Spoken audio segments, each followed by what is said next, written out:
The first impossible fact was evident the moment we dropped out of warp above Obsidian Gate. The planet's surface shimmered as though it were breathing. I, Acolyte Saraval of the Ordo Hereticus, recorded it clinically in my datapad. Yet even as I transcribed, my mind rebelled against the evidence.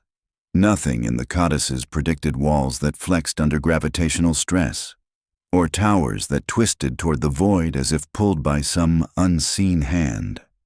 The fleet's sensors were unreliable, streaming conflicting data. The fortress's orbital grid emitted subspace signals predating the Imperium itself, and entire atmospheric layers were missing from scans. Yet we could see them with our own eyes. Our mission was straightforward: reconnaissance, artifact recovery, containment. The Inquisitor's voice was firm in my comlink, yet even the command's usual certainty faltered when I transmitted the first telemetry readings. Gravity fluxes reached 3 standard deviations above protocol, and yet our landing platform held as if some conscious force allowed it. I noted the discrepancy in my report. The fortress does not obey measured physics. All predictive models fail. Already, 2 junior guardsmen refused to step beyond the hull ramp, citing nausea and a feeling of being watched, the first sensory anomalies manifesting. The ash storms rolling across Obsidian Gate were unnatural. Black smoke swirled upward even in a vacuum, carrying the faint odor of copper and ozone. I counted the spires puncturing the clouds, architectural impossibilities, sharp angles too precise to be random, yet surfaces rippled like sinew under faint thermal currents. The fortress itself dominated the horizon, an obsidian monolith etched with spirals and sigils, faintly luminescent. They were not mere decorations. The markings hummed imperceptibly at first, then steadily, a resonance attuned to some frequency I could not name. A micro cliffhanger presented itself within minutes. Our landing squads, 3 in total, were deployed to secure the perimeter. Comms showed their positions, visual feeds confirmed their movements, and then the first disappeared.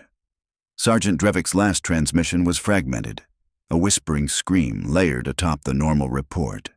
"Nothing solid. Floors, walls breathing. See me?" Telemetry held nothing.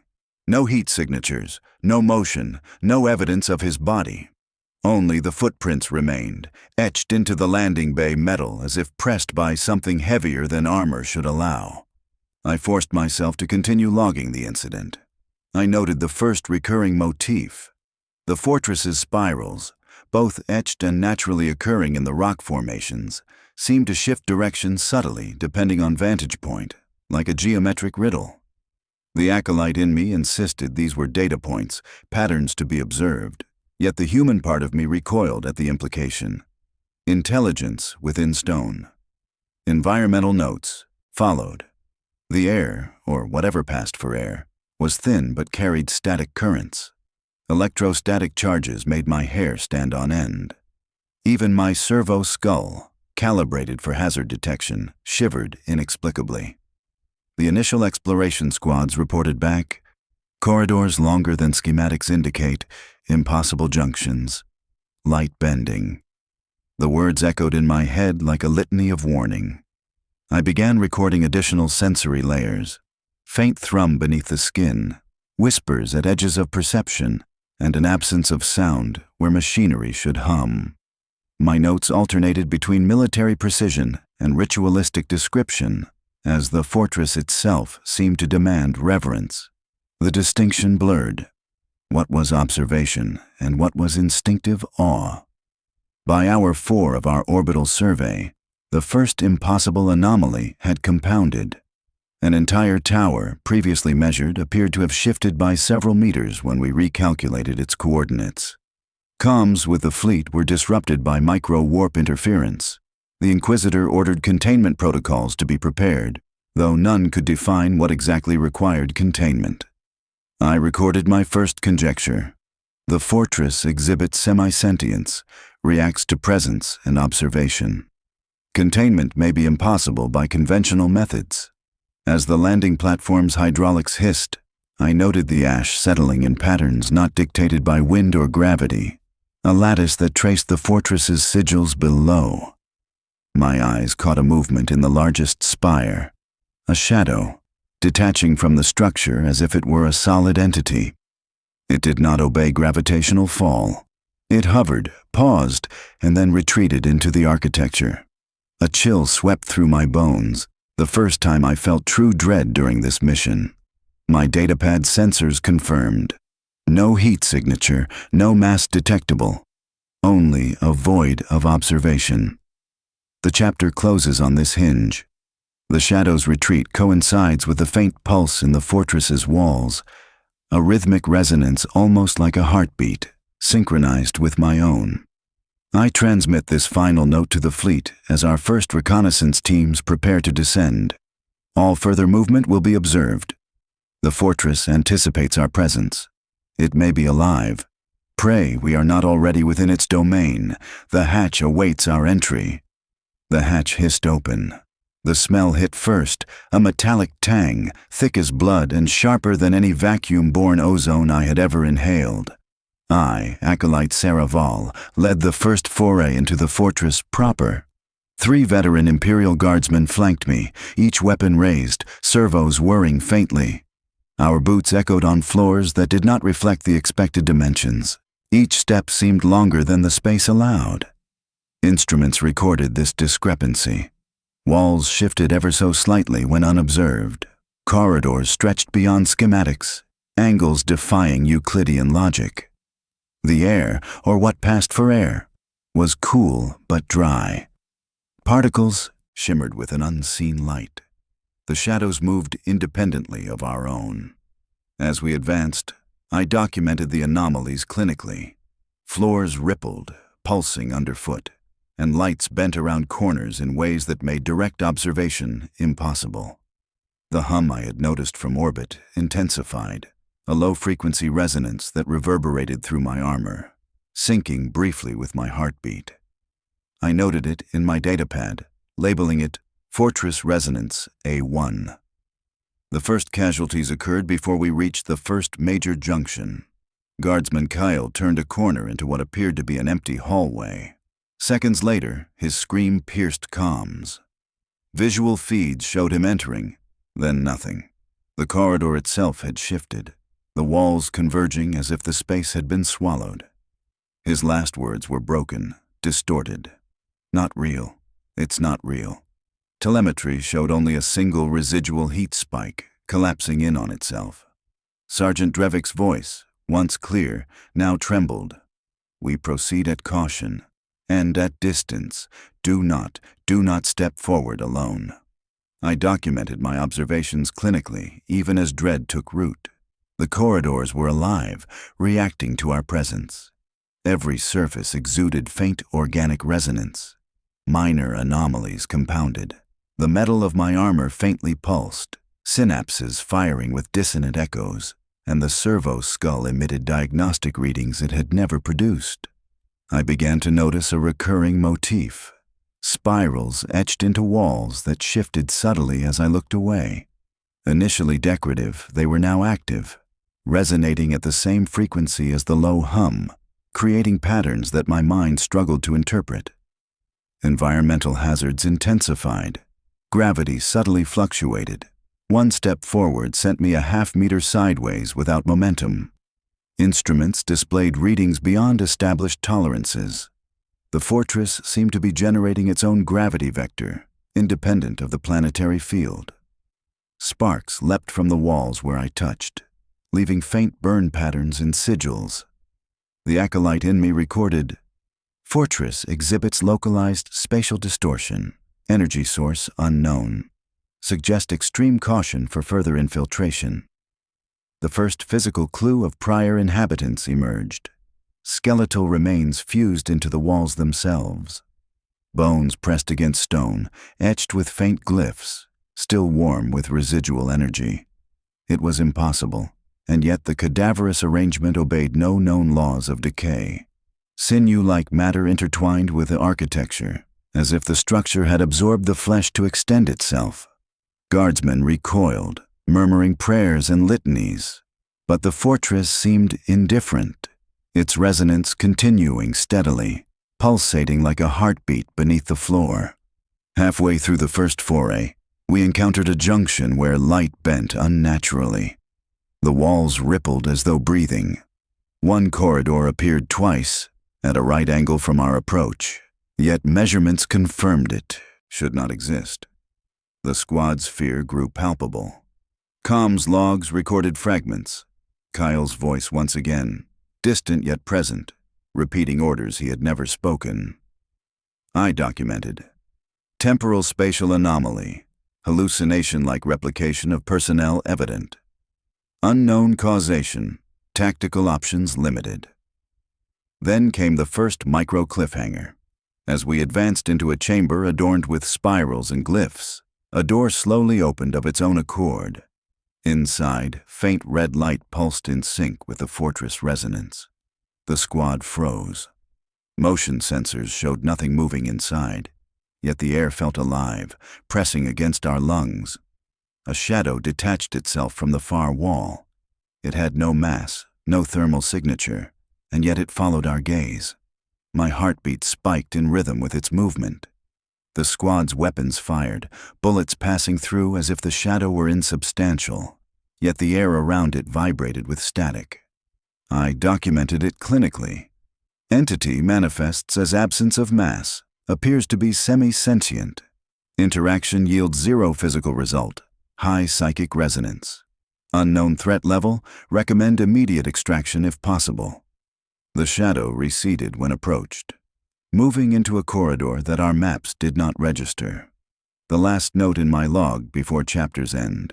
Fortress adapts to presence.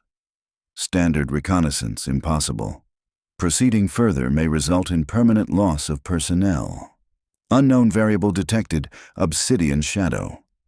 Squad morale compromised. Preparing next phase of investigation. The foray ended with the squad regrouping at the central hall. Reports were fragmented, data incomplete, yet the fortress had already altered its internal geometry. The corridors we had mapped moments ago no longer matched visual observation. The low hum persisted, louder now, synchronized with the shadow's retreat, leaving the entire fortress in a state of tense anticipation. We withdrew to the landing bay for now, but the micro-cliffhanger remained. The obsidian shadow had not merely vanished. Its path traced a spiral on the wall, glowing faintly, seemingly pointing toward the fortress core. I recorded in the final line of my log, next ingress unavoidable. The shadow guides us, or lures us. Unknown. We advanced deeper into the fortress, past corridors that folded back into themselves until the walls began to vibrate with low, guttural hums.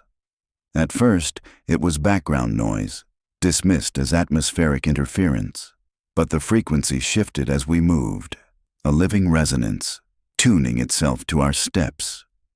My armor plates rattled, servos whining in sympathetic vibration. Guardsmen covered their ears but found no relief. The sound traveled through bone, not air. I, Acolyte Sarah Vall, noted each detail clinically. Fortress exhibits psychoacoustic anomaly. Harmonic resonance appears tactile. Frequency ranges exceed known tolerances for human anatomy. My datapad confirmed irregular spikes. Vibrations, measured in impossible decimals. Harmonics between ranges of perception. Each hum had weight, pressing into lungs, forcing shallow breaths. When we reached the first of the resonant chambers, its geometry defied comprehension. The room was circular, yet distances shifted as if its radius expanded and contracted. Walls rippled faintly, obsidian polished to reflective black, etched with spirals and sigils pulsing in rhythm with the hum.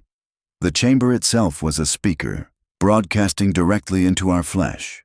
Drevik muttered litanies under his breath, but the words fractured, distorted by reverberation until they no longer resembled Imperial catechism. Our Auspex units failed completely here. Data feeds returned as looping fragments of earlier transmissions, recordings of voices now lost. One log displayed Kale's last words, repeating endlessly, It's not real. It's not real. Yet Kale was gone, absorbed by the fortress itself. The chamber recycled his death as a sound. The soldiers staggered. Kale's voice wasn't the only one. Whispers joined the resonance. Women's voices, children's laughter, guttural growls that had no human origin. I recognized phrases in High Gothic, inverted and blasphemous. Litany of binding reversed, becoming an unbinding. I transcribed it with a trembling hand. The dead still pray within the walls. The resonance had physical impact. Drevik's weapon barrel warped slightly under stress. My armor chest plate thrummed, pressing into my ribs until I felt each heartbeat struggle to keep rhythm. Guardsman Elric fell to his knees, nose bleeding, eyes rolling back, muttering in synchrony with the hum, "Join the song, join the song." I recorded clinically, "Resonant chambers induce hallucinatory synchrony. Speech entrainment detected in personnel. Harm risk, full psychological compromise." The first major clue presented itself on the far wall, a spiral etched deeper than the others, glowing faint crimson. The glow pulsed at precise intervals, 9 beats, then silence, then 9 again. I recognized the pattern from restricted Ordo archives, the cycle of thrice 9, a ritualistic motif tied to warp-binding experiments long ago. My heart sank. The fortress was not random. It was a constructed ritual space, every corridor tuned to a liturgical cycle. Then the walls changed. At the chamber's center, the obsidian opened like flesh, blooming outward. The geometry expanded, revealing a recess within, an altar. Bone fragments were arranged with surgical precision, carved into spirals. I noted, "Organic remains integrated into resonance function. Altar appears to be both sacrificial and harmonic amplifier." The bones vibrated faintly in tune with the hum, a choir of the dead sustaining the song. The squad's morale broke further. Elric screamed and fired into the wall. Bullets ricocheted, absorbed harmlessly by stone that rippled as if water. His shots changed the hum. Not silenced, but altered, modulated into a sharper pitch. The chamber responded, shadows lengthening, air pressure shifting until our ears popped painfully. I forced my focus into ritualistic detachment, reciting catechisms in my mind to anchor myself. Even so, I felt my pulse matching the fortress, each throb synced to its song. The suspicion formed, unspoken but clear. This resonance was not merely sound. It was feeding. The fortress absorbed energy from our fear, our voices, our very bodies resonating against its walls. The soldiers tried to retreat, but the chamber had no doors now, only walls pulsating with spirals. Each step backward brought us no closer to escape. My datapad recorded shifting spatial geometry. Fortress controls ingress and egress. Resonance alters physical topology in real time. Then came the micro cliffhanger. The altar bloomed wider, revealing a cavity beneath. Not empty stone, but a relic half buried in bone. A mask of obsidian, smooth, featureless save for spirals carved across its surface. It pulsed faintly with crimson glow, in rhythm with the hum. Elric reached toward it involuntarily, body trembling as though compelled. Drevik pulled him back, shouting liturgies. But even his words were swallowed, distorted, turned into echoes chanting back at us in alien tongues. I logged the final line before blackout static overwhelmed my recorder. Resonant chambers function as loci of memory and sacrifice. Object recovered. Obsidian mask. Artifact exudes active resonance. Unknown origin. Preparing to withdraw. But the walls breathe. As the chamber's hum grew into a roar, the mask's spirals turned slowly of their own accord. The fortress had shown us its altar. It had not yet shown us its price. The Withers Cemetery sat on the edge of the desert like a wound that would not heal. Locals avoided it even in daylight, for the ground itself seemed uneasy. The stones leaning, the earth sunken as though whatever lay beneath sought constantly to claw its way out. Yet it was the nights that drew whispers, nights when the desert wind carried more than just sand. The fourth reburial had been intended as the final one. Reverend Talbot had sworn upon his Bible that the children's souls would rest at last. He had read prayers in both English and Latin, hoping one tongue or the other would reach heaven. But heaven did not listen. It began with a sound no one could mistake. At first, it was only a faint scratching. Sheriff Collins, who had been stationed with a pair of deputies near the churchyard, thought it no more than coyotes digging. Yet as the hours stretched past midnight, the noise grew sharper, closer. It was the sound of fingernails, or something like them, raking across wood. Collins lit his lantern, the glow casting long, uneven shadows across the crooked crosses that marked the Withers children's graves. One deputy swore he saw the earth tremble. Another claimed the ground was breathing.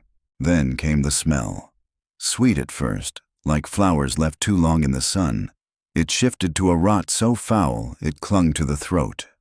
Collins gagged, pulling a handkerchief across his mouth. Something beneath the earth was stirring, and the graves themselves seemed unwilling to contain it. The first grave cracked open with a sound like dry timber splitting. A groan rolled through the night.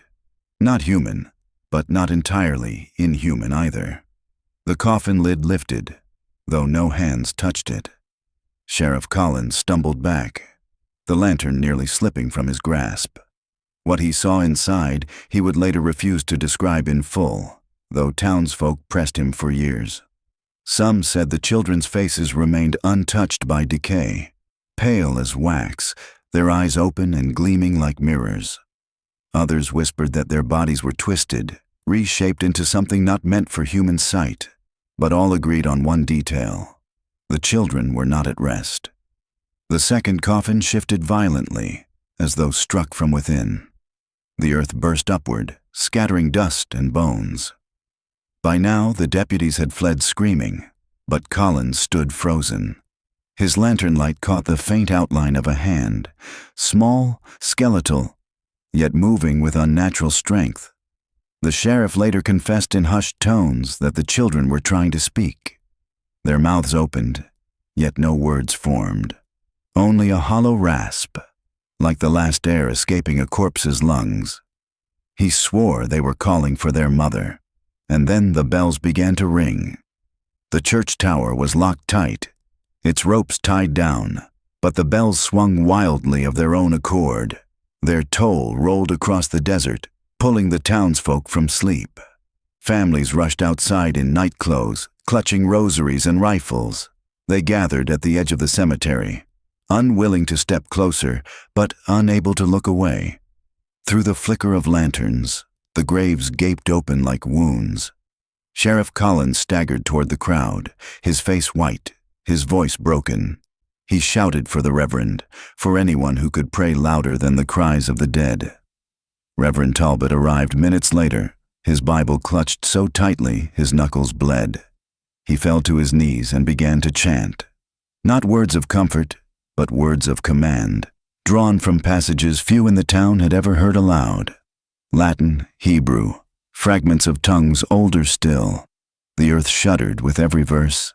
The graves writhed, pulling open wider. And then, silence. The bells ceased. The scratching stopped.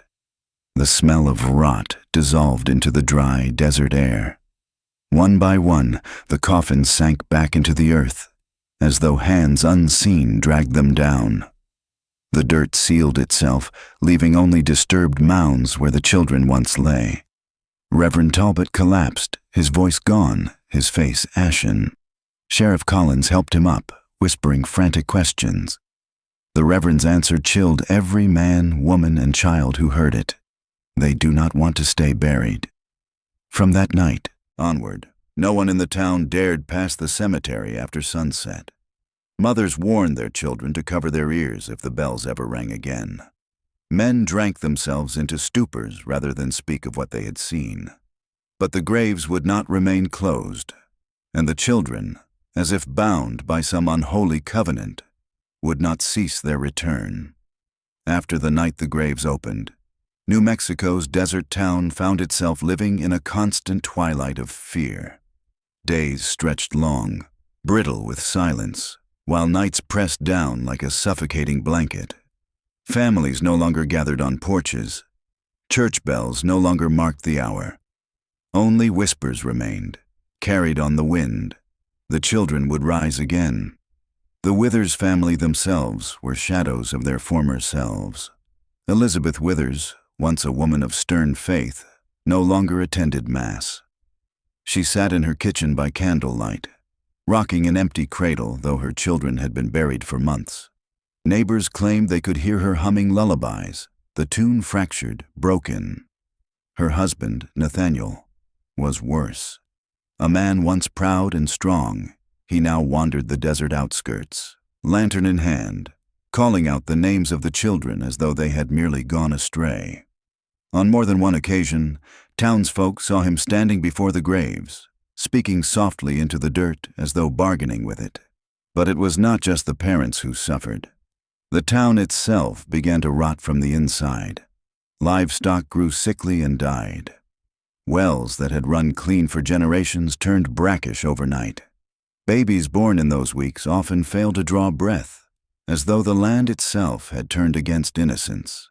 Some said the curse of the Withers children was spreading, poisoning everything it touched. And then came the 13th hour. On the 13th day after the fourth reburial, the cemetery grew restless again. It began not with scratching this time, but with laughter. Faint, high-pitched laughter, drifting across the desert like a game played in shadows. It echoed from nowhere and everywhere at once. A farmer's wife swore she heard children running across her roof.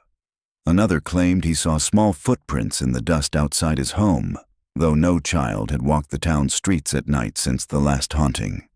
Sheriff Collins tried to calm the townsfolk, though his own hands shook as he spoke. "Stay inside. Bolt your doors. Do not go near the graves." His words were wasted. Fear had already hollowed the people out. That night, at precisely 1 hour past midnight, the bells rang again.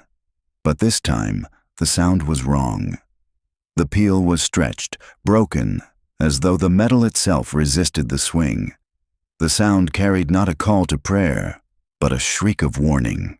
Families pressed their children into corners, covered their ears, whispered desperate prayers. At the cemetery, the ground did not merely stir. It ruptured. The earth split wide at the base of the Withers, children's graves, a gash that seemed to lead nowhere, and yet from it poured a cold mist that rolled across the stones. Lanterns flickered, their light dimming as though swallowed. From within the fog came voices, fragmented, overlapping, as if dozens of children whispered all at once. Some spoke the names of their parents, others recited nursery rhymes. One voice, clearer than the rest, asked, "Why did you leave us here?"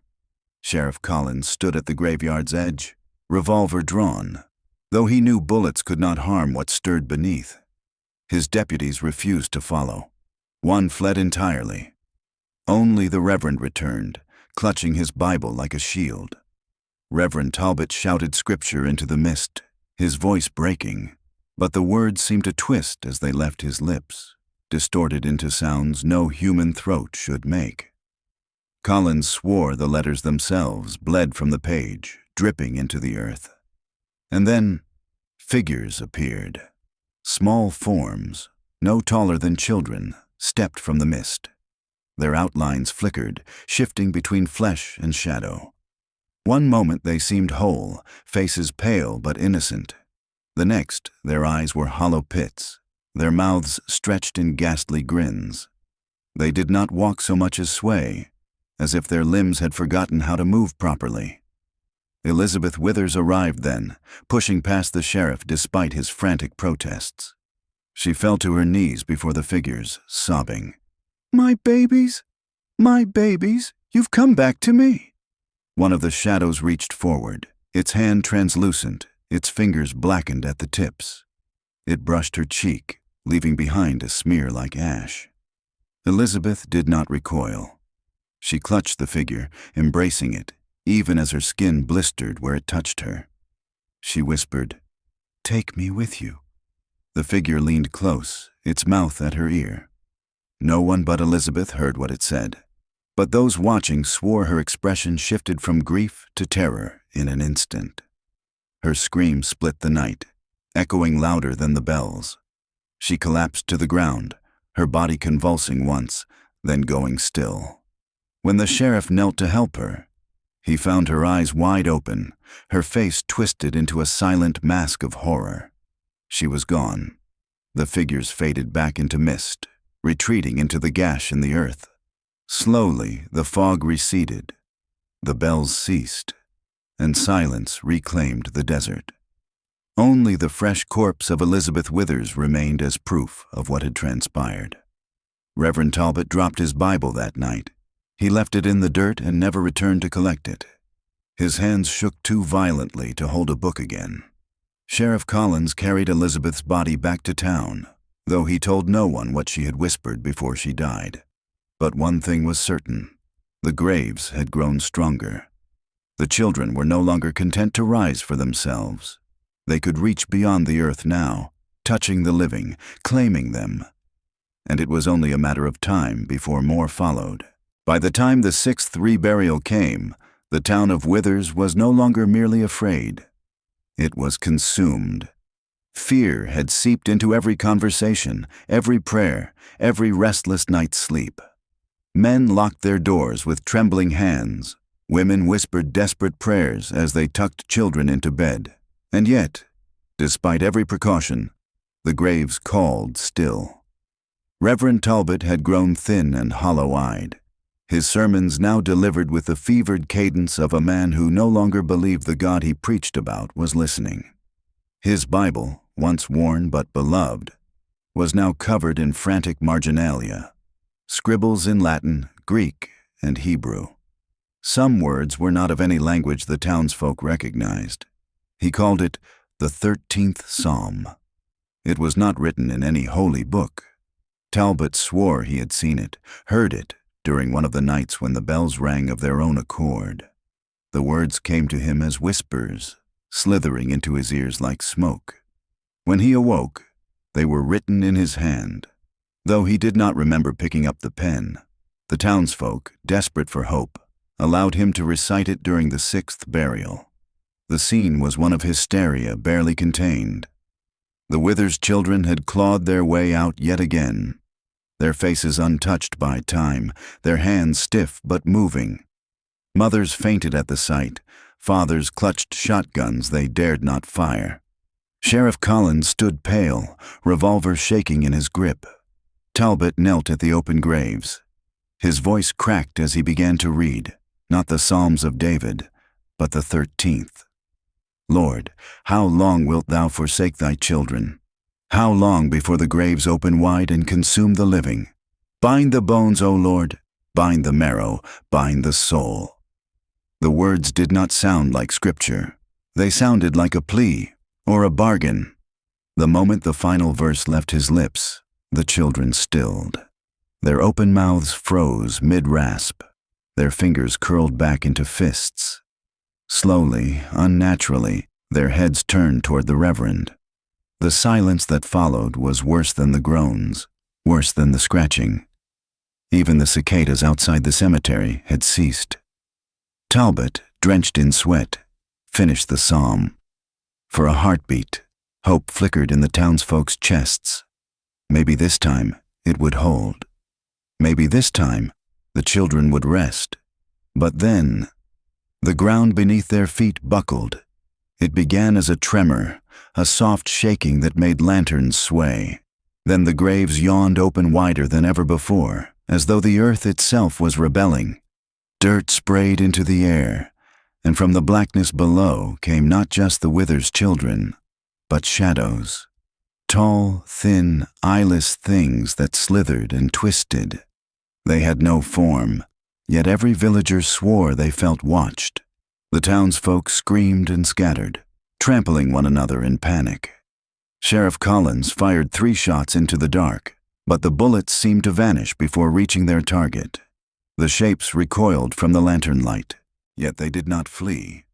They lingered, pressing against the edges of the open graves like prisoners testing the strength of their bars. And then, just as suddenly as it began, the earth swallowed them. The graves sealed.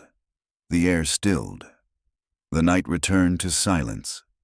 The Reverend collapsed, blood dripping from his nose, his Bible slipping from his trembling hands.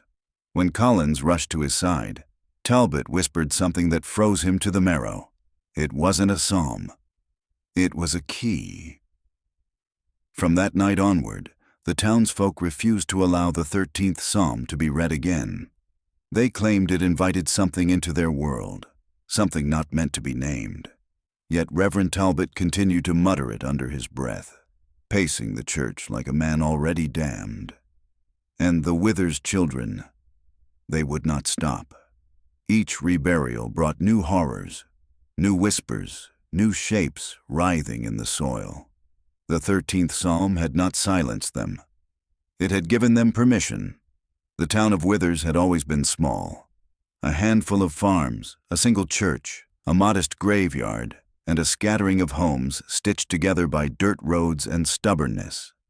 It was not a place for wealth or glory, but for survival, hard-fought and often bitter. Before the Withers children began clawing their way back from the grave, the townsfolk already bore grudges and whispered suspicions. Now, under the weight of repeated burials and the dread that stalked every night, those old cracks began to widen. Fear turned neighbor against neighbor. When the children rose for the 7th time, the reburial was carried out not with prayer, but with shouting. Arguments broke out over who should handle the corpses, who had brought this curse upon them, who had failed to honor the Lord properly. Families who had once prayed together now eyed one another with sharp suspicion. Some claimed it was the Withers family themselves, cursed for sins buried long before the children's deaths. Others whispered that Reverend Talbot had brought this horror by speaking that unholy psalm, his mouth uttering words meant for no human tongue. There were those, too, who looked to Sheriff Collins and accused him of cowardice, of failing to put an end to it by burning the bodies, no matter how unholy the act. The graveyard became an arena of voices, each one rising above the others, a cacophony of fear and fury. But the graves did not wait for them to decide. That night, when the town's lanterns flickered low, the sound of bells rang again. Not the church bells this time, but smaller, fainter, like children's toys. The chime of them carried on the wind, rattling windows, slipping beneath doors. Mothers clutched their children to their breasts. Fathers loaded rifles with shaking hands. And then the screams began. The Withers children did not walk to the churchyard that night. They walked into the town. Witnesses swore that the children's feet did not touch the ground, that their movements were stiff and unnatural, like puppets yanked by invisible strings. Their eyes glowed faintly in the moonlight, not bright, but enough to catch in the dark, twin reflections like animal eyes watching from the brush. They did not attack. They did not speak. They only stood at the thresholds of homes, their small heads turning in eerie unison, as though taking measure of each household. By dawn, they were gone, vanished back toward the graveyard. But their presence left the town undone. When the sun rose, doors were found scratched with strange marks, spirals, jagged crosses, symbols no one could name. One home bore 13 lines carved into the wood, deep and jagged, as if clawed by something far stronger than a child's hand. That was the house of the Marrow family. The Marrows were outsiders, having moved to Withers only a decade prior. They were never fully trusted, their land once belonging to a line of families buried beneath the soil. It was whispered that the Marrows did not attend church every Sunday, that their matriarch, Ruth, was too free with charms and herbs that smelled of older traditions. When the scratches were found on their door, the whispers turned to accusations. "It is them," said one voice in the crowd. "They brought this curse," said another. "They should be driven out." Sheriff Collins tried to quiet the mob, but the anger was a living thing now. stronger than his revolver, sharper than his badge. Families who once shared meals were now pointing fingers, voices breaking with rage. The town had reached a fever pitch, and it was only Reverend Talbot who managed to still them. His sermon that day was not one of comfort. It was fire and brimstone. He stood at the pulpit, gaunt and hollow, eyes wide with sleepless visions, and declared that the curse was not born of one family or one sin, but of all of them. "We are complicit," he thundered, his voice echoing against the wooden rafters. "The Lord has turned his face from us because we are weak. We sought to bury sin, but it rises, it rises, it rises still. And until we cleanse ourselves, until we purge what festers in our midst, we shall know no peace." His words only deepened the fracture. Each family took them as proof that the other was the rot that needed purging. That night, Collins found himself walking the dirt roads with rifle in hand, not watching for the dead children, but for the living who now circled each other like wolves. The breaking point came 3 nights later. The bells returned, louder now, and when the townsfolk rushed to their windows, they saw the children standing in the square. All 7 of them. Their hands were linked, their eyes unblinking. At their feet, scrawled in dirt, were more of the strange symbols, drawn in circles and spirals. One by one, lamps across the square extinguished, though no wind blew.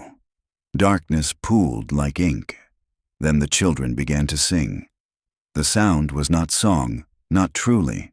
It was a low, droning hum, the kind a human throat should not have been able to sustain.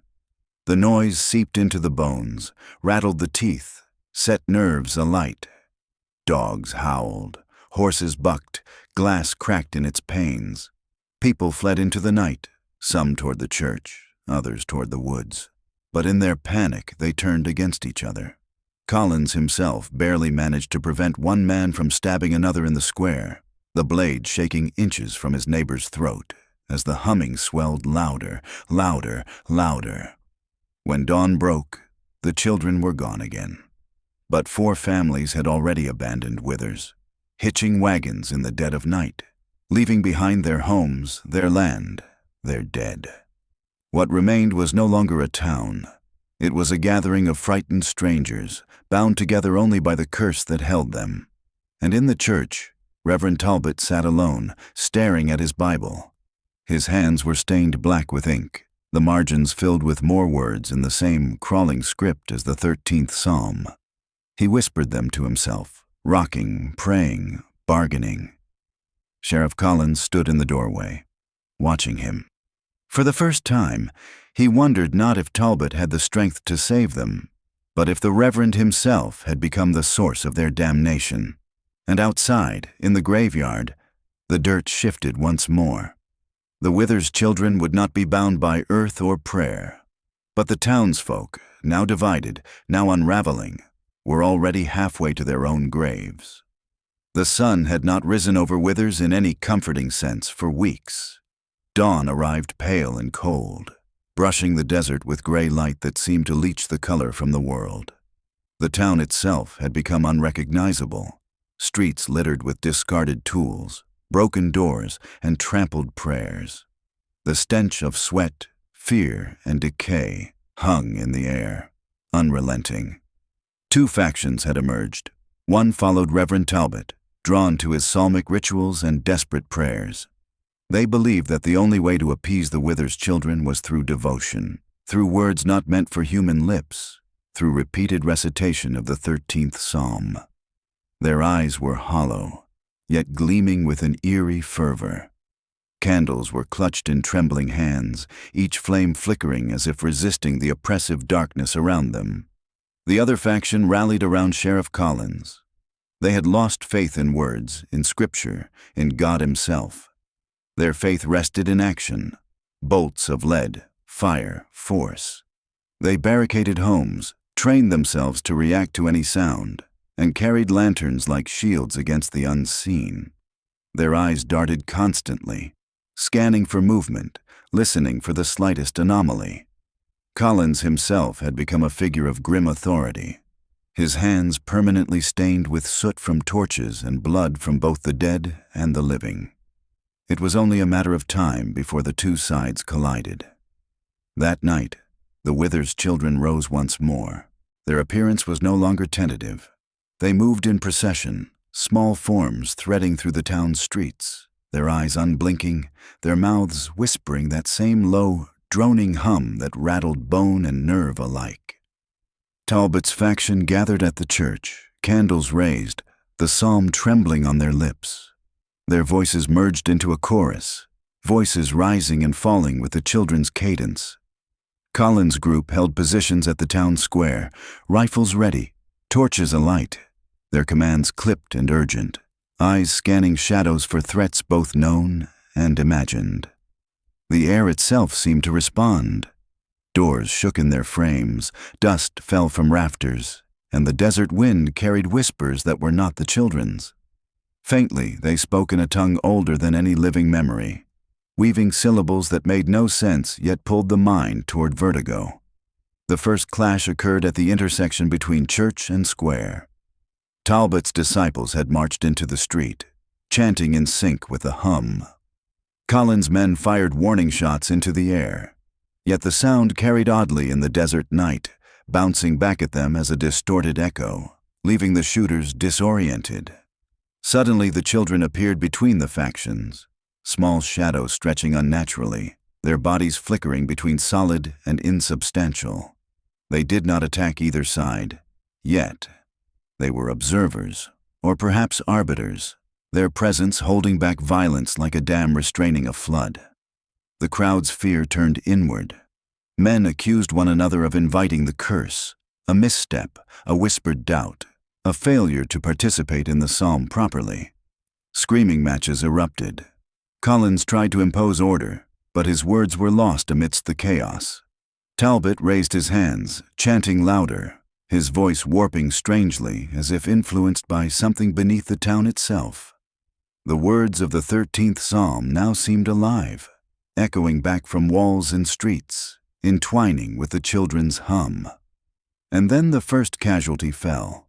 A woman from Talbot's group collapsed, clutching her ears as if the hum had torn through her skull. Her eyes rolled back, and a gurgling sound issued from her throat, garbled syllables that matched the psalm in rhythm but inverted its meaning. Talbot screamed for the others to continue, claiming she had been chosen, that the words must be spoken louder. Colin's faction saw the gurgle as proof of their fears. The psalm was a blasphemy, an invitation. Shots rang out. They struck nothing but air and shadows. Yet each fired round seemed to produce a scream not from the target, but from the shooter's own mind. Panic spread. Men turned on each other, striking with torches and fists, blaming neighbors for misfortune. The desert night trembled with the resonance of human fear amplified, an unholy harmony in tandem with the children's presence. The ground itself began to respond. Cracks spread through the streets, small, fissures opening as if tracing the path of an unseen hand. The desert soil breathed through the town, surging in pulses under the square, lifting cobbles and dirt like waves. The Wither's children marched in rhythm with the pulsing earth, their small forms glowing faintly red beneath the moonlight. Talbot shouted commands to his disciples, desperate to regain control, his voice cracking as it blended with the psalm. One follower, terrified, dropped to the ground and attempted to drag herself from the square. The earth swallowed her feet to the ankles, pulling her in slowly. Talbot screamed at the ground, banging his fists, but could do nothing. Collins attempted to intervene. He lifted the woman, rifle held high, dragging her free. But in doing so, he drew the ire of the children, or of the power behind them. One small figure stepped closer, and Collins' hands froze mid-motion, muscles locking as though cords of iron held them. He dropped the rifle.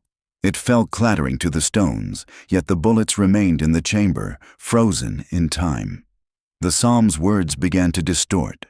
Talbot's voice, once human, now sounded layered with whispers from multiple throats. The syllables stretching, bending, repeating. The children's hum changed in response, rising and falling with erratic patterns that tore at sanity. Collins felt nausea, vertigo, and a terror that had no source other than the town itself. The factions no longer mattered. All that remained was the horror of observation, of being watched by entities that had risen from graves, that fed on fear, that bent the rules of sound, flesh, and space. The desert wind carried the hum beyond the town limits, threading into the mountains, into the sand, perhaps into the very sky. And then, as if recognizing the futility of resistance, the Wither's children disappeared. Not a trace remained, only the fissures and upturned soil, the scorched patterns left by torches, and the terrified faces of those who remained. By the end of the night, Withers was no longer a single, cohesive town. It had fractured physically, spiritually, and socially. Talbot retreated to the church, mumbling the psalm over and over, his eyes reflecting candlelight and madness. Collins gathered the few willing to follow him, barricading themselves in a partially destroyed farmhouse, weapons ready, though each man knew that what awaited them could not be killed. And outside, beneath the shifting desert, the graves churned. The children were patient. They would return. And next time, the factions would not matter. They would find the weakest, the most desperate, and the most corruptible, and claim them. Withers itself had become the locus of something ancient, unholy, and patient. The desert night was still, but the stillness was deceptive. In Withers, stillness had always been the herald of chaos, the silence that preceded the rising of the children. Candlelight flickered weakly through the windows of the church where Reverend Talbot had gathered what remained of his faithful. Their faces were gaunt, pale in the trembling light, eyes wide with terror and awe. Each member gripped a candle and whispered the 13th Psalm, voices overlapping, curling around one another like smoke. Talbot himself had become a vessel. His thin frame swayed, lips moving furiously, though his tongue seemed to twist and elongate unnaturally, forming syllables no human mouth could have produced. Behind him, the church walls pulsed faintly, shadows moving independently of the flickering lamps. Sheriff Collins, along with his armed faction, had taken positions outside. They watched, skeptical, guns ready, eyes darting to every flicker of shadow, every whisper of movement. Collins had no faith in psalms. He had only faith in survival. And yet tonight, even he felt a subtle pressure, as though the church itself exhaled and drew the living into its thrumming heart. The first signs of the ritual's power manifested at the perimeter of the churchyard. The desert soil shifted as if alive. Small fissures radiated outward, pulsing in rhythm with the psalmic chanting. Collins' men noticed it almost immediately. The ground was vibrating, but the vibrations carried more than mere sound. They resonated inside bone and blood, sinking heartbeats, shaking the very marrow of the living. The children emerged shortly after. Not from the cemetery this time, but from the desert beyond the town. Their forms glimmered faintly in the moonlight, red as embers yet semi-transparent, as though tethered between the material and immaterial. They did not walk. They hovered, gliding inches above the sand, their small hands linked in a chain of light that pulsed with every syllable of the psalm. Talbot's followers continued chanting, eyes wide, lips trembling. The psalm began to warp, echoing in multiple layers, each repetition slightly altered from the last. Collins noted the effect immediately. His men staggered, ears ringing, voices in their own heads repeating the words of the psalm whether they wished them to or not. Fear intertwined with the rhythm, embedding itself deeper than any bullet could. Then it began. A low, droning hum emanated from the children. The sound was more than noise. It was a force. Collins described it later as pressure on the chest, on the brain itself, as if the air had turned to iron. Even the bravest soldiers faltered, knees buckling, stomachs heaving. The chant and the hum fused, forming a resonance that pushed the living to the edge of comprehension. Talbot stepped forward, arms raised. Sweat dripped from his forehead, tracing dark streaks down the gaunt planes of his face. The psalm warped further under his voice, taking on a rhythm that seemed to pulse the earth itself. Collins saw the soil ripple, fissures widening, sand and stone rising in swirling patterns around the children. It was as though the desert had become liquid, responding to the sound, and then the first casualty. A young acolyte of Talbot's, no older than 13, convulsed violently, mouth open in a silent scream that was nonetheless audible in its resonance. The body twisted unnaturally, limbs bending as if gravity no longer applied. He fell into the desert sand, and yet his head remained aloft for a moment, floating, twisting to watch the others chant. When it finally collapsed fully, a fissure opened beneath him, swallowing him with a sound like earth tearing. No one screamed. The chant continued. The psalm continued. The ritual demanded attention, demanded fear. Collins ordered his men to retreat, but their steps faltered. Each footfall seemed to beat in sync with the hum. The children's forms shifted subtly as they floated closer, red glows intensifying, small voices harmonizing with Talbot's psalmic syllables. One child paused, looking directly at Collins. For a heartbeat, Collins felt every sin, every doubt, every fear of his life pressed into him, and he staggered to the ground. Talbot shouted for focus, urging his disciples to continue. He called the psalm a key to containment. Yet Collins could see the terror behind his eyes. Even the Reverend did not fully understand the force he had invoked. The 13th Psalm had never been a prayer.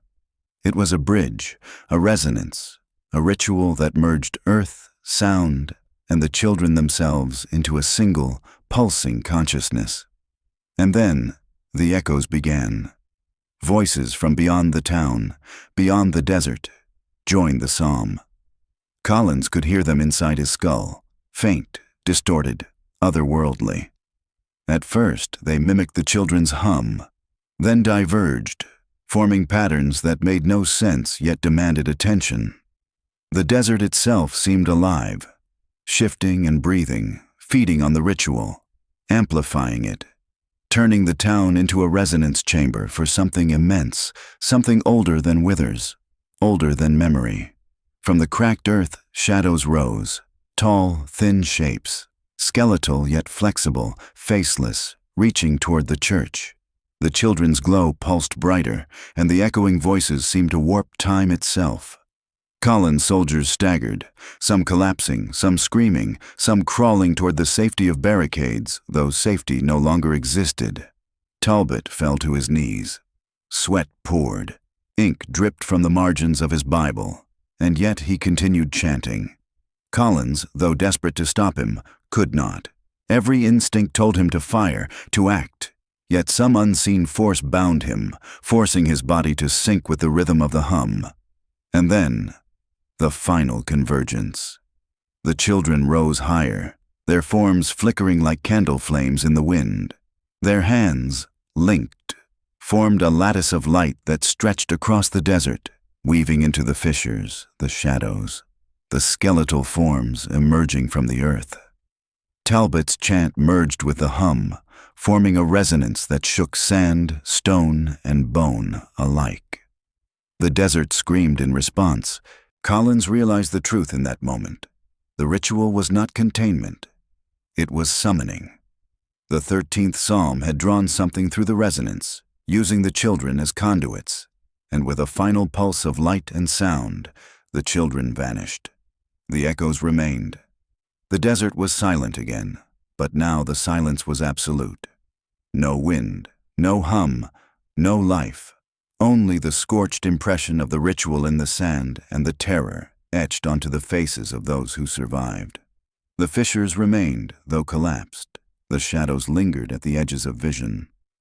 Talbot whispered, his voice barely audible, "It is done, yet it is not complete."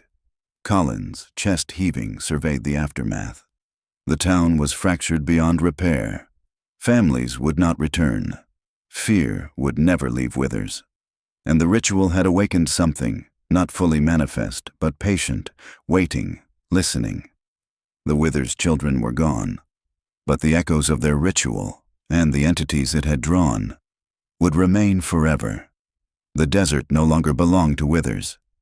Its sands shifted unnaturally, moving in patterns that resembled ancient glyphs, spiral and jagged, visible only at night when the moon cast the faintest light.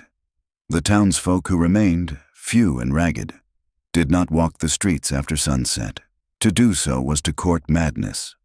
The children had not returned. Not yet. But something else had arrived. It began as a whispering wind, soft at first, almost imperceptible, threading through cracks in doors and broken windows. At night it carried voices, low and rhythmic, speaking in syllables that made no sense yet pressed against the mind with insistence.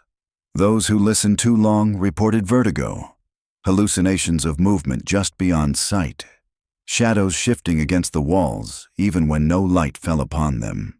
Sheriff Collins had taken control of the remaining faction of townsfolk, consolidating them in the partially destroyed farmhouse. He had rigged barricades, torches, and alarms of metal cans strung across the perimeter. Yet, as the whispers grew, he realized no physical barrier could hold back what was coming. Reverend Talbot, meanwhile, had secluded himself in the church. His eyes were sunken, fingers stained black with ink, chanting constantly. The 13th Psalm had begun to change under his voice. Words twisted into shapes, letters slithering on the page, ink crawling as though alive. Every syllable now carried resonance, echoing into the soil, into the fissures, into the unseen spaces between the stars. It was Talbot who first named them, the shifting shadows. They arrived in silence. First, one flicker at the edge of vision, dissolving when looked at directly, then another, taller, broader, reaching toward the farmhouse. Collins' men reported seeing elongated shapes, limbed but fluid, their edges wavering like smoke over hot sand. Eyes were absent, yet those who observed felt watched, every instinct screaming that the gaze was within, not. Without the shadows moved with intelligence, not purpose, yet not aimless. They mimicked forms, briefly resembling townsfolk, flickering into children, soldiers, loved ones lost, only to twist into something grotesque mid-step. Their approach was silent, but the air vibrated with their presence, pressing against the chest, the skull, the gut. Talbot had prophesied this, though he had no idea he would witness it firsthand. The psalm, he muttered to himself, the resonance, it has drawn them. Collins had no words. Every firearm seemed to misfire. Every torch flickered, though no wind blew. Those closest to the farmhouse walls reported a sensation of time stretching, minutes elongating into hours, heartbeats slowing and then racing with no pattern, nausea spiraling into vertigo. By the third night, the shifting shadows had enveloped the town. Streets twisted underfoot. Familiar paths no longer led to the correct locations. Buildings appeared to move when not observed directly, as though the town itself were alive, reshaping in response to some unseen logic. Collins' men became disoriented, attacking one another in panic, while Talbot's chants became more frenzied, ink-stained pages littering the floor, letters crawling toward the walls, attempting to escape their bindings. One young woman, Mira, Collins' aide, screamed as the shadows coalesced into forms resembling her dead family. Their mouths moved in sync with her thoughts, mocking, accusing, imploring. She clawed at her own face, screaming for it to stop, collapsing into the dust. Her screams were joined by the rest as hallucinations and reality merged. The ground itself began to fracture again. Fissures radiated from the farmhouse, spitting forth black dust that smelled of iron and rot. The shadows seeped from these cracks, slipping through the barriers as if no wood, no stone, no human resolve could impede them. Collins realized then that containment was futile. These were not corporeal beings, not fully. They were impressions, memories, resonances given form, drawn to Withers by the repeated psalms and the children's presence. Talbot, at the church, now fully immersed in the ritual, began to chant louder, raising his voice over the ambient hum of the shifting shadows. Words became light, then heat, then vibration. Collins felt the ground beneath him pulse, as if Talbot's voice were conducting the desert itself. Yet, even this did not stop the advance. The shadows flowed around the farmhouse like ink in water, slipping through cracks, pooling at doorways, rising along walls. The first direct attack occurred at midnight. A shadow entered the farmhouse. It did not move in the normal sense. It seemed to flow, curling around the rafters, walls, and beams before condensing into the likeness of one of Collins' men. The imitation moved unnaturally, limbs bending in impossible angles. Its mouth opened. No sound came, but Collins felt the impact of thought. Memories invaded, decisions reversed. The man's consciousness was briefly displaced, replaced with something alien, something patient and curious. Chaos erupted. Collins ordered retreat, but there was nowhere to retreat. The shadows were everywhere, and yet nowhere. They mocked, probed, observed.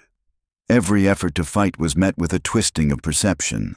Bullets missed, fire dimmed, and men struck phantoms of their fears rather than reality. Talbot's chants shifted again, merging with the desert itself. The shadows responded, hesitating as if acknowledging the ritual, then twisting around, shaping themselves into forms more monstrous than before. Elongated, faceless, almost skeletal. Yet their motions defied the laws of gravity. In that moment, Collins realized the town was no longer a physical place, but a nexus.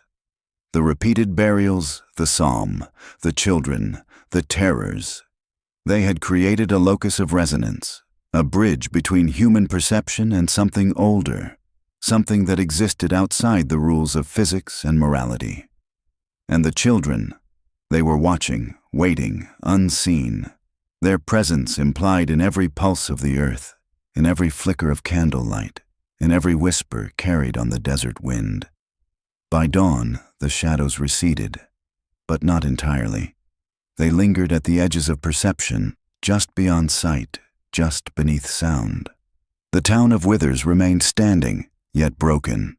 Families were shattered, the survivors terrified, and the rituals of Talbot's psalm now felt less protective and more like invitations.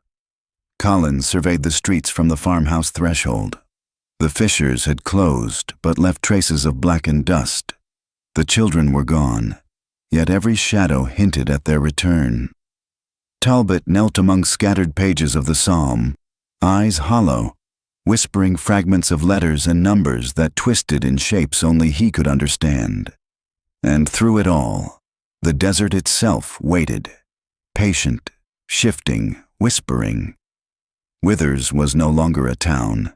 It was a conduit, and the shifting shadows would return. By the 12th night, Withers had become unrecognizable. The streets were littered with debris, the remnants of barricades and overturned furniture serving as grim reminders of the shifting shadows' prior visits. The survivors moved like ghosts themselves, broken men and women whose eyes had lost the light, whose hearts beat only in shallow, cautious rhythms. Each knew that another night could bring the children, the shadows, or worse. Sheriff Collins had taken stock of his group.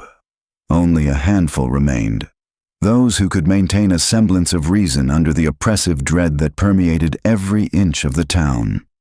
They had learned the signs, the subtle shift of the wind, the unnatural tilting of the moon, the faint hum that no one could pinpoint. Any of these heralds meant that the unseen harvest was approaching. The unseen harvest, as Collins had begun to call it, was no mere metaphor. Each night, the shadows claimed something, a living soul, a fragment of memory, a piece of flesh. Those taken were rarely found. When they were, their bodies were altered, limbs twisted, eyes removed and replaced with smooth, reflective orbs, skin etched with unfamiliar runes. Some returned in hushed, vacant states, mumbling incoherent syllables in languages that had not existed for centuries. Talbot's psalm, once a lifeline, had now become part of the harvest. The 13th psalm vibrated through the earth and the air, threading into the fissures, summoning the children and aligning the shadows.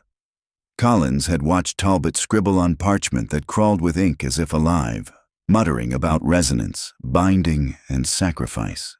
The Reverend himself seemed barely human, gaunt, trembling, yet filled with a strange, ecstatic clarity.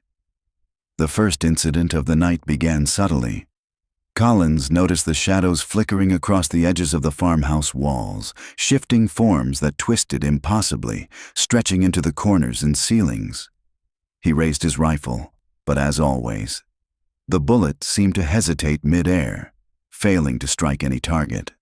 A creeping nausea spread through his chest, threatening to overwhelm his resolve. From the streets came a low, droning hum. The children again, though they were not visible.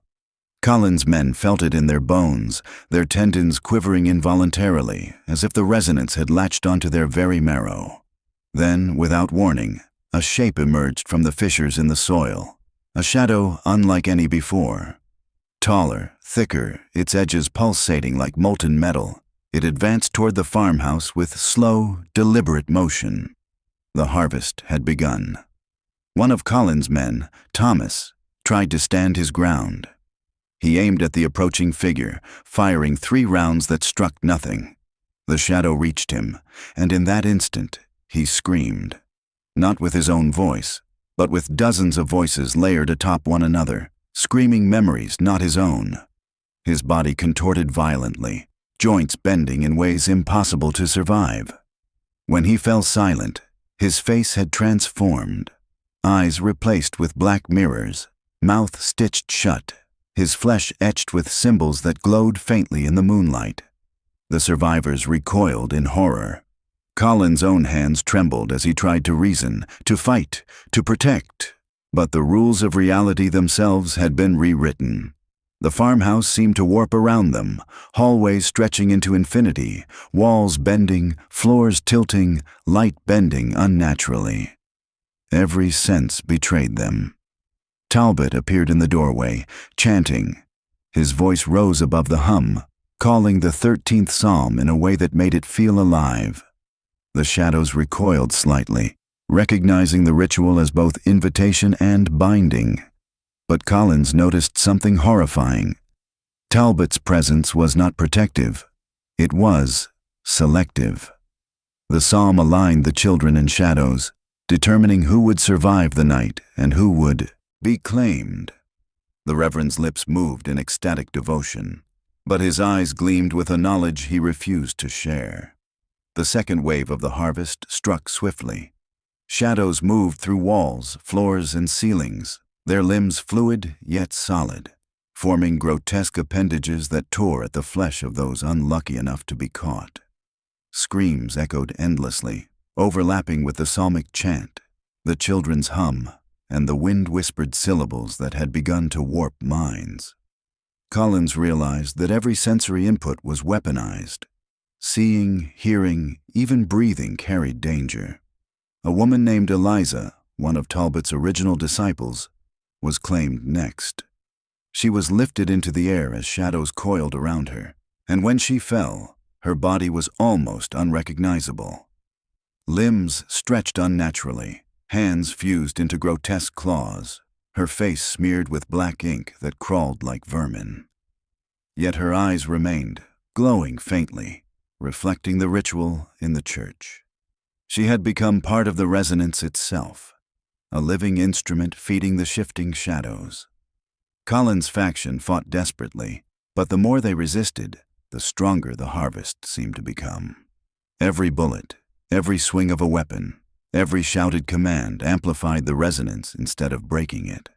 The shadows twisted in response to fear, feeding on panic, shaping themselves around the mental state of those who survived.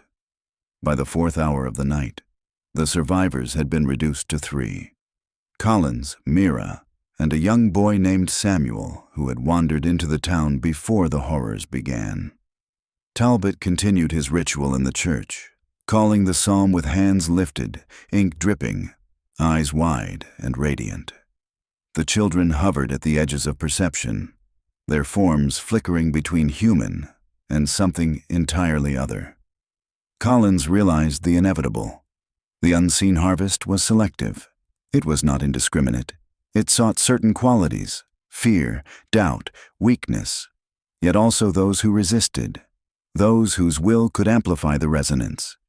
The survivors understood that to endure, they would need to navigate not only physical danger, but the metaphysical rules the shadows now imposed. As the first light of dawn touched the desert, the shifting shadows receded. The harvested were gone, or transformed beyond recognition. Talbot remained in the church, murmuring fragments of the psalm. The children vanished, leaving only echoes, hums, and faint ripples in the soil. The town of Withers was no longer a town. It had become a vessel, a conduit, a crucible for forces beyond comprehension. The survivors were hollowed, changed, aware that the ritual would continue, the harvest would resume, and the children and the shadows would return. Collins looked to the horizon, knowing the desert itself had become an extension of the ritual, a place where the rules of life, death, and perception no longer applied. He understood now that survival was temporary. Inevitability was the only certainty. And somewhere beneath the shifting sands, the graves churned. The unseen harvest had not ended. It had only begun. The town of Withers no longer belonged to the living. Its streets, fissures, and buildings had become instruments of a terrible symphony, vibrating with echoes of the 13th Psalm. The air shimmered with unnatural resonance, and even the faintest movement sent ripples through walls, floor, and bone alike. Reverend Talbot had fully surrendered to the ritual. His gaunt form now appeared almost skeletal, ink-stained hands trembling with ecstasy, eyes wide and radiant as though reflecting an unseen sun. The psalm had become more than words. It was now energy, a force that warped space, time, and perception. Each syllable pulsed through the soil, the air, the very marrow of every survivor. Collins watched from the barricade outside, recognizing that the Reverend's devotion was no longer spiritual. It was an act of communion with something utterly alien. The children, still unseen, hovered just beyond perception. Their hum had shifted, becoming more complex, more insistent, threading into the psalmic resonance. Collins could feel it in his chest, his skull, his gut. The whispers of the desert joined in, forming polyphonic patterns that tore at memory and sanity. Every sound carried layers of meaning, and every silence carried the threat of immediate annihilation. Collins' survivors were few. Mira clutched Samuel to her chest, her eyes wide, whispering reassurances she did not believe. They moved cautiously through streets that seemed to stretch, twist, and rearrange themselves at will. Hallways elongated, doors led to new alleys, windows opened onto voids that were not outside but inside the town itself. The environment had become an extension of the ritual, a living, breathing entity responding to Talbot's psalm.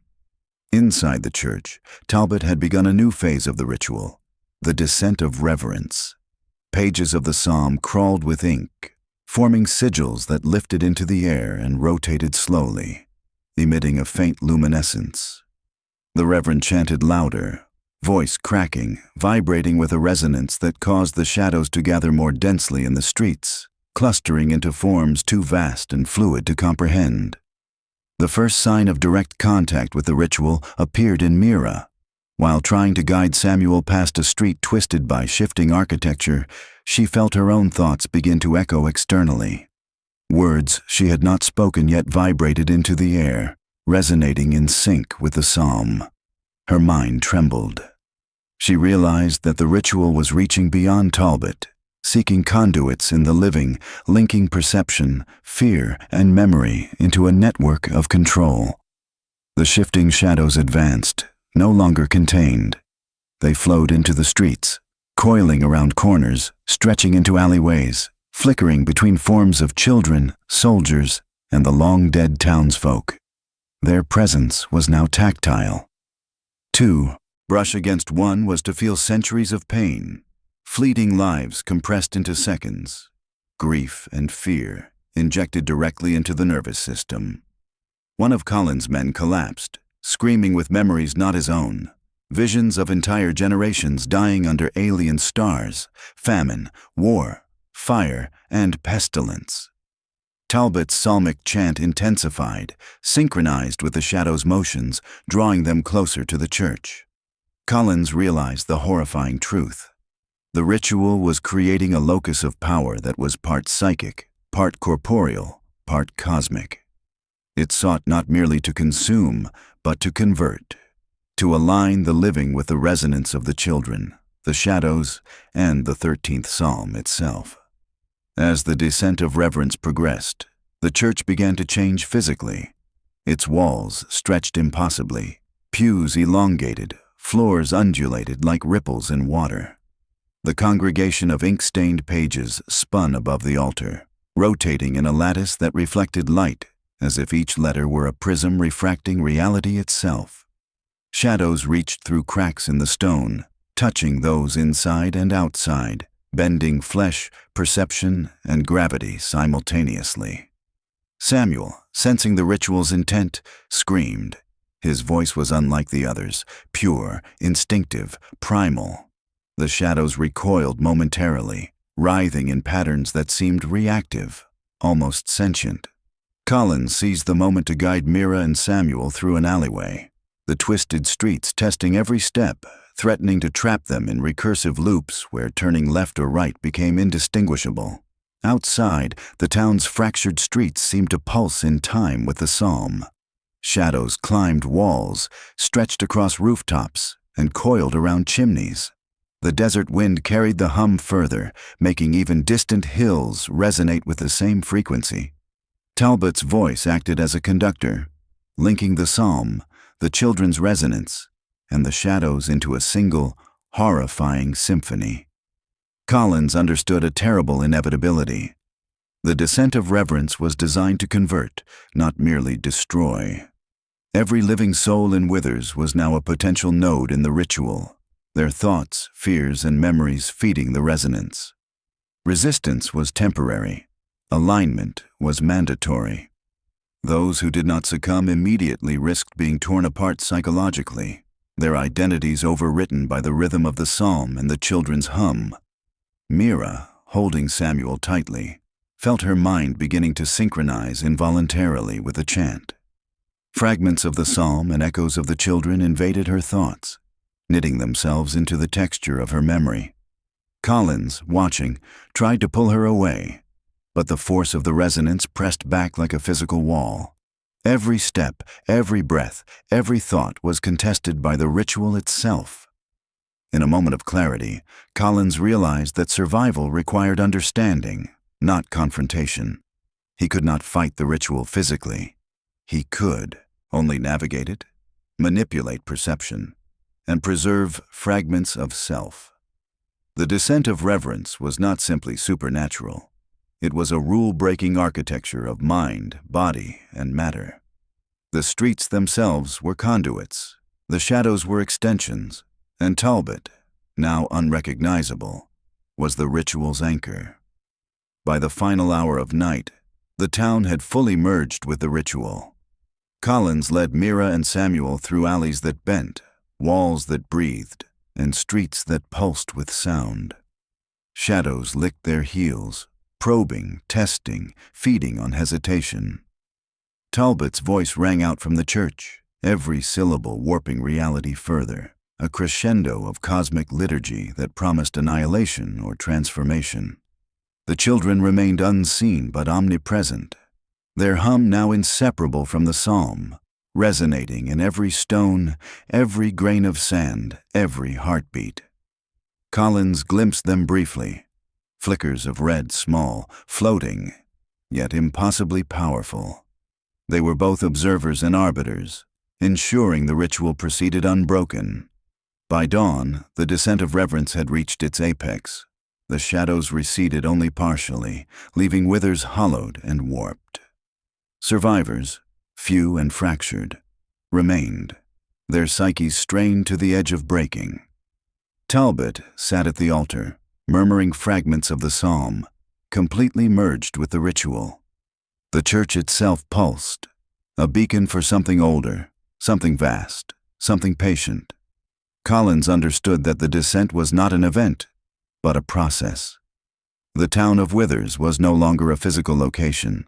It was a node, a living lattice linking the psalm, the children, the shadows, and the desert itself. Resistance was temporary. Submission, or alignment, was inevitable. And the ritual would continue, growing, spreading, consuming, converting. Even as they fled, Collins felt the pull of the psalm, the hum, the shadows. The resonance followed, subtle at first, then unmistakable. Withers would never truly be left behind. And somewhere, deep beneath the desert, the graves churned once more, signaling that the children, the shadows, and the ritual were patient, eternal, and unstoppable. Withers had ceased to be a town in any conventional sense. Its streets twisted like sinews, walls rippled as if breathing, and shadows no longer respected solid matter. Sheriff Collins moved cautiously, Mira clinging to his side, Samuel in his arms, aware that every step might distort reality, warp perception, or invite direct attack from the unseen. The night was heavier than usual. The wind carried more than sound. It carried vibration, resonance that penetrated bone and thought.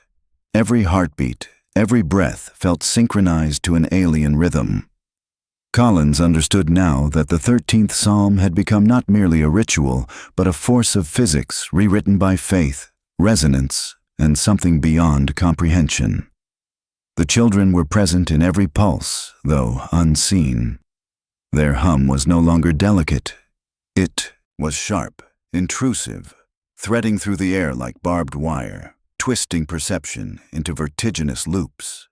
Collins noticed that the farther he moved from the church, the more the environment resisted him. Streets stretched, doors led into endless corridors, and alleys looped back impossibly.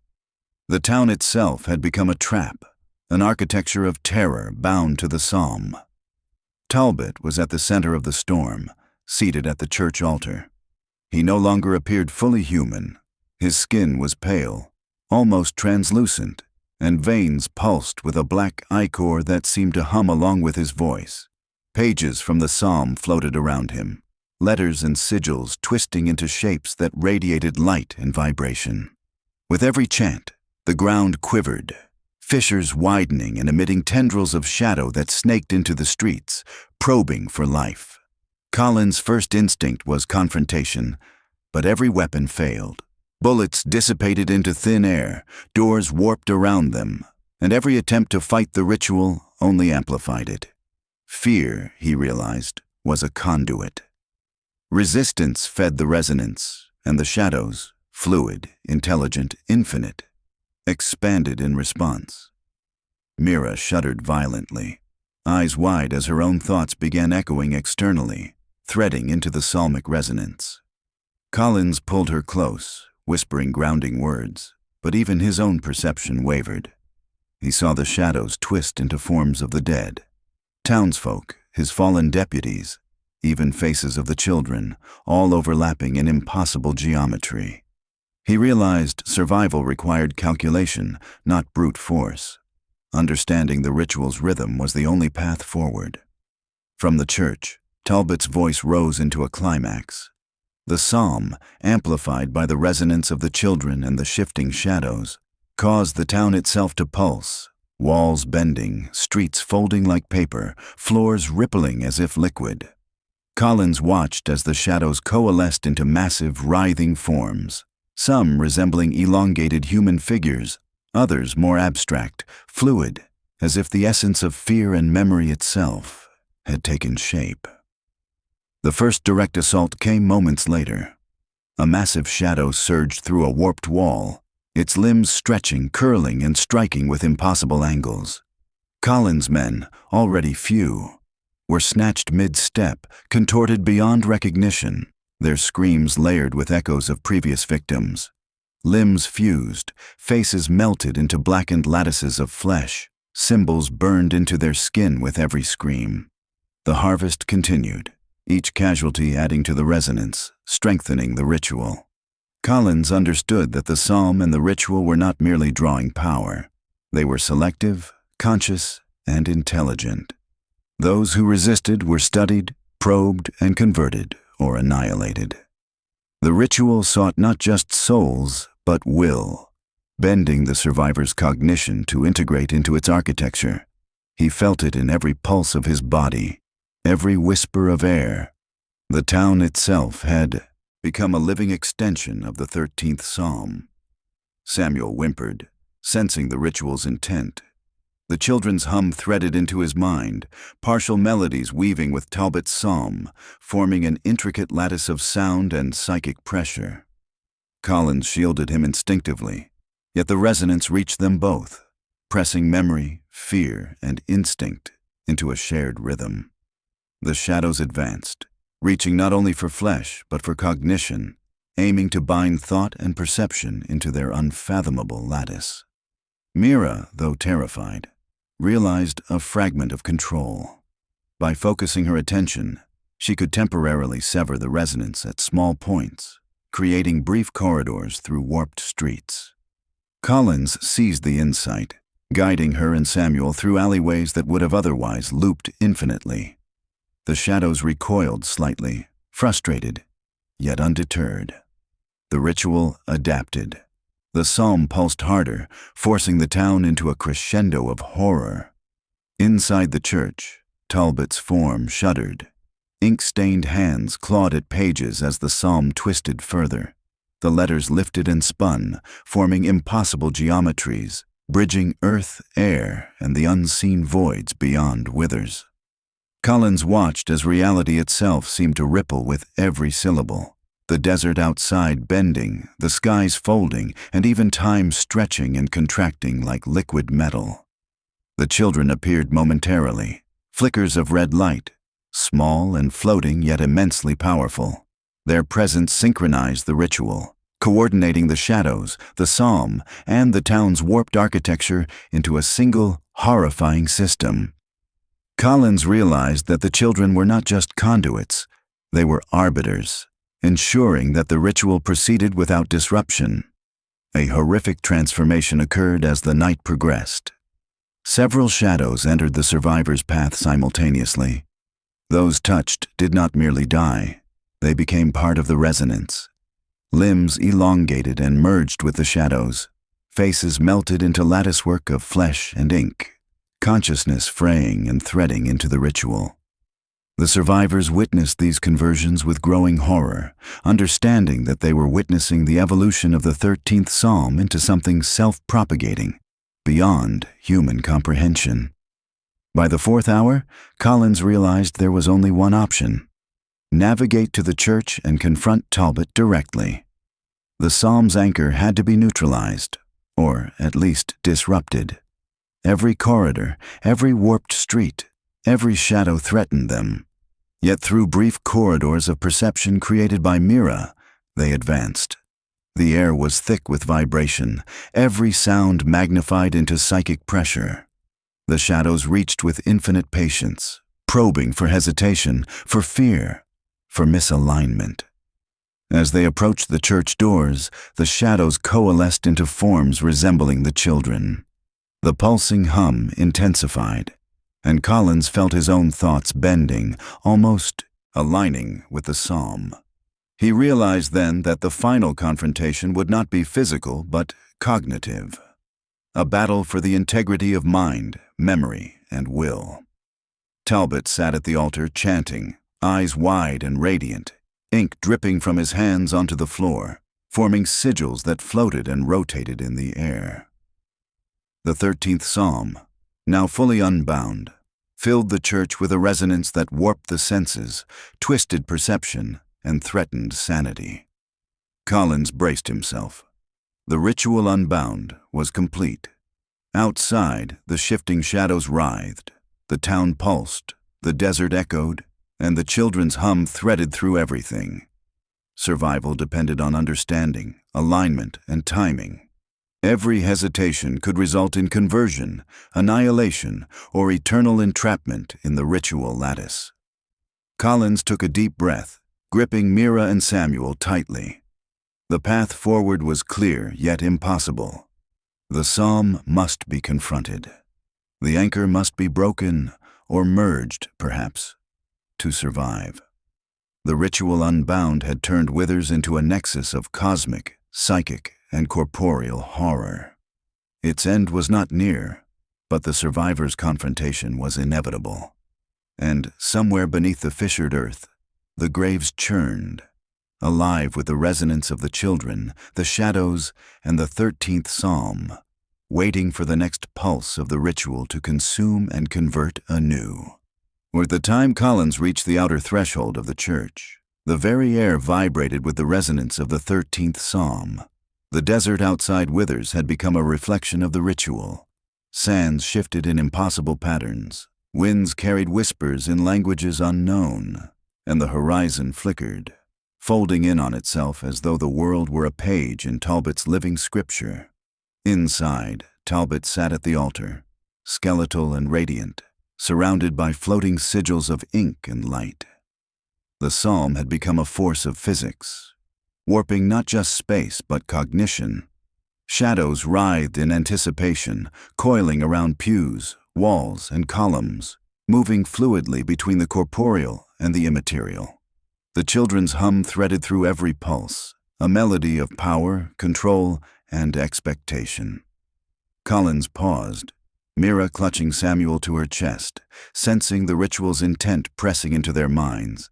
Every thought, every memory, every heartbeat was monitored, twisted, and weighed by forces beyond comprehension. He realized the true nature of the ritual unbound. It did not merely consume, it converted. To survive, the mind had to bend without breaking, to align partially with the psalm's resonance while retaining fragments of self. As they advanced, the shadows reacted. One surged forward, attempting to reach Collins directly, limbs fluid and twisting into impossible angles. He dodged instinctively, but the encounter left his mind rattled. Visions of the dead, of fallen comrades, of long-buried guilt, flashed within him. Mira screamed as a shadow coiled around her arm, fingers merging, with her flesh, burning pain and memory into her nervous system. She cried out, but her voice echoed externally in harmony with the psalm, feeding the ritual further. Talbot's chant grew louder, more ecstatic, vibrating in multiple frequencies simultaneously. Letters and symbols lifted from pages, forming a lattice in the air that seemed to intersect multiple dimensions.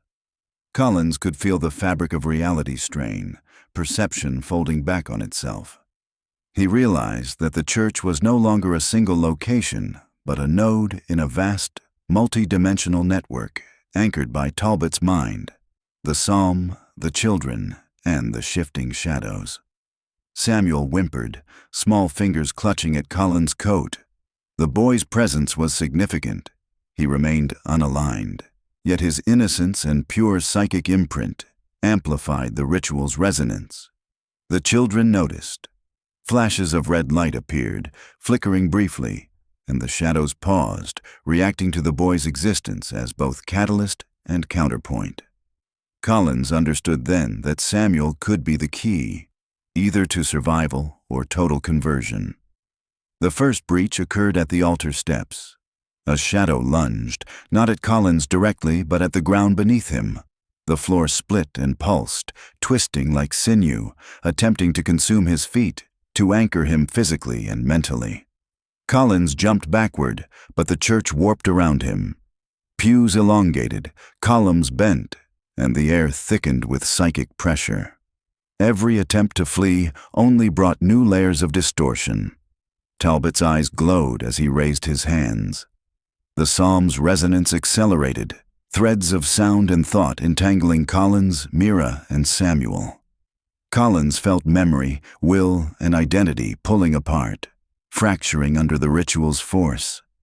He fought, not with weapons but with concentration, trying to maintain the integrity of his mind against the psychic tide. Every flicker of fear, every hesitation, risked conversion. Mira, partially aligned, realized she could create micro-gaps, moments where the resonance faltered. She whispered instructions to Collins, guiding him and Samuel through warped corridors, dodging shadows that now flowed like liquid geometry. Yet the ritual adapted constantly, recalibrating, aligning the town, the shadows, and Talbot's consciousness into an unbreakable lattice. The final breach occurred near the altar. A massive shadow, amalgamated from forms of townsfolk, children, and the long dead, surged forward. Its limbs twisted into angles that defied geometry, its face a composite of screams, memories, and obsessions. Collins confronted it, realizing that to survive, he could not attack. It was not physical. Instead, he had to impose will, to anchor thought, to resist alignment without succumbing. He focused on Samuel, grounding the boy, drawing strength from his presence. Mira reinforced the effort, using micro-gaps to redirect the shadows momentarily. Talbot's chant hit a crescendo, the psalmic lattice shimmering, folding the church and desert into one interlaced, multi-dimensional space. Collins felt the fracture begin in his own mind, fear, guilt, and memory threatening to dissolve. But he clung to purpose: protect the boy, survive, and disrupt the ritual enough to escape. The children's flickers intensified, the shifting shadows pulsed, and Talbot's form twisted in ecstasy. Yet a subtle falter appeared, a micro-gap exploited by Collins and Mira. For a fraction of a heartbeat, the psalm's resonance wavered, the shadows recoiled slightly, and the multidimensional lattice rippled. It was enough. Collins pulled Samuel through the altered space, Mira guiding them, shadows lashing, reality bending, and Talbot's chant echoing like thunder through fractured dimensions. As they emerged from the church, the ritual's apex passed, but the cost was evident. The church remained a conduit, its walls pulsing faintly, ink-stained pages floating. Talbot seated at the altar, partially converted, partially aware, still chanting in fragmented cadence. The shifting shadows lingered at the edges of perception, the children's hum faint but persistent. The town of Withers was hollowed, fractured, and permanently altered. Collins understood the ultimate truth. The fracture of will had preserved them physically, but not without psychological cost. Every survivor carried fragments of the ritual within their minds, echoes of the psalm and resonance that would never fully fade. Withers would continue to exist as a nexus, an anchor for the ritual, awaiting the next alignment, the next pulse, the next harvest. As dawn broke over the desert, sands shifted into patterns that resembled sigils, faintly glowing, carrying whispers of the psalm. The survivors moved cautiously, aware that the town, the shadows, and the children would follow in perception, memory, and subtle influence. They had survived, but the fracture of will ensured that nothing would ever truly leave Withers behind. Even now, deep beneath the shifting sands, the graves churned, pulsing with latent resonance. The ritual was unbound, the nexus persistent, and the children, ever patient, ever watching, would return. The desert around Withers was silent, yet every grain of sand vibrated faintly, humming with resonance. Collins, Mira, and Samuel moved cautiously, their bodies intact, but their minds burdened with echoes of the psalm, the children's hum, and the shifting shadows. Every step carried weight beyond flesh. The imprint of the ritual lingered, subtle yet insistent, threading through perception and memory. The town remained a nexus, fractured and alive. Streets bent in impossible geometries, walls pulsed like muscle, and the church pulsed faintly at its center, a beacon of the 13th Psalm.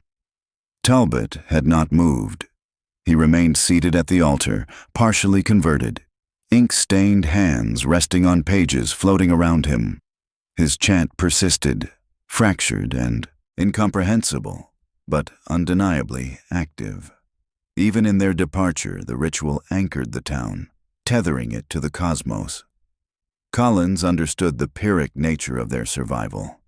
They had escaped immediate conversion, yet fragments of the ritual had embedded themselves in their consciousness. The resonance followed them subtly, in fleeting shadows, in whispered thoughts, in the occasional pulse of air that seemed aligned with the 13th Psalm. Withers would remain, a permanent lattice of horror, waiting, patient, eternal. The children were gone. Flickers of red light vanished, but their hum lingered, a persistent undertone beneath the wind, beneath perception. Collins realized that their influence was now pervasive, not localized. The town itself, the desert, even the sky carried traces of their presence, a network of observation and subtle manipulation that transcended Withers. They moved north, away from the town, though every step felt constrained, guided subtly by the lingering resonance. Mira supported Samuel, who occasionally whispered fragments of the psalm in a language unknown yet hauntingly familiar. Collins could feel the threads linking them to the ritual, invisible but undeniable. Their minds were tethered, fragile conduits in the lattice of horror. As the sun rose, the desert shimmered unnaturally. Shadows bent against physics, stretching and compressing as though reality itself were breathing. Collins paused, watching the horizon flicker. For a moment, he thought he saw the silhouettes of the children atop distant dunes, observing, waiting. Whether real or projected through lingering resonance, the effect on his psyche was identical. Fear, vigilance, and the knowledge of inevitability. Collins reflected on the events that had led them here. The fracture of will had preserved their bodies but left the mind perpetually vulnerable. Every thought could be intercepted, every fear amplified. The ritual had not been destroyed, only disrupted. Withers would continue as a node of cosmic resonance, its influence rippling outward, subtle yet inexorable. They passed through fractured plains where shadows coiled in impossible patterns, remnants of the ritual's reach. Occasionally, a shadow would flicker at the edge of perception, a reminder that the shifting shadows were not confined. The resonance was patient, waiting for attention, feeding on recognition. Collins understood the subtlety. Survival was temporary.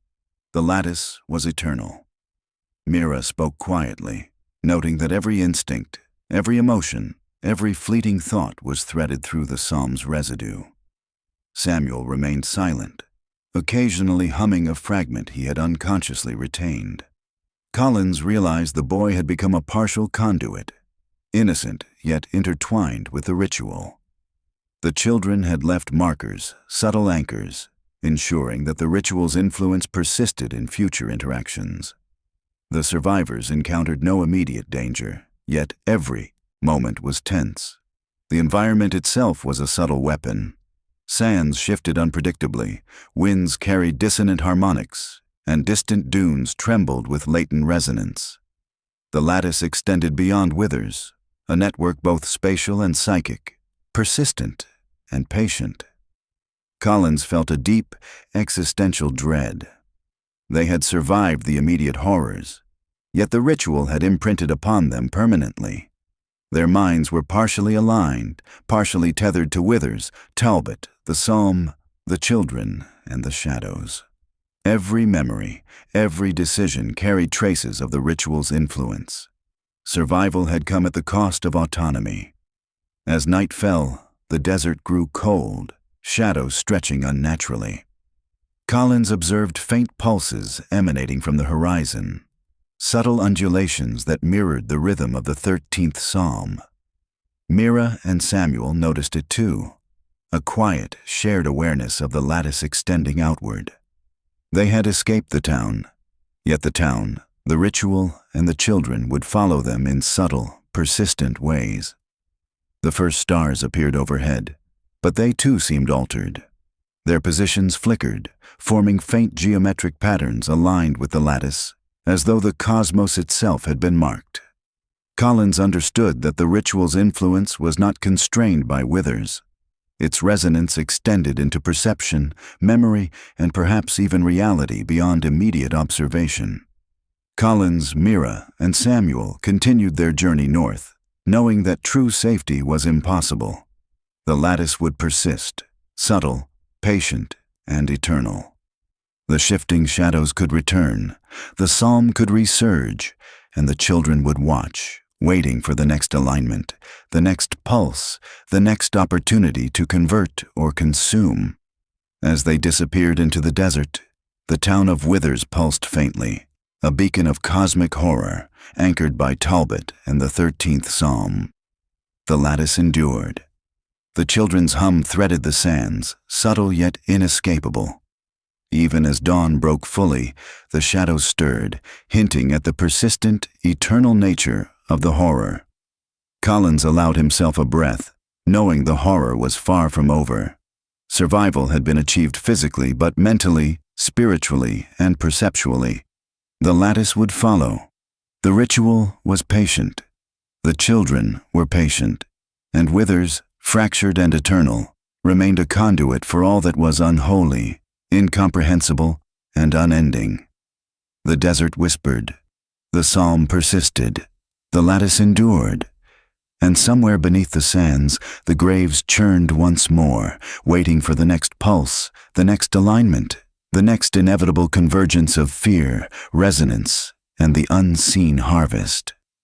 The survivors moved forward, haunted and tethered, aware that escape was only temporary and that the eternal lattice would follow, subtle, patient, and everlasting.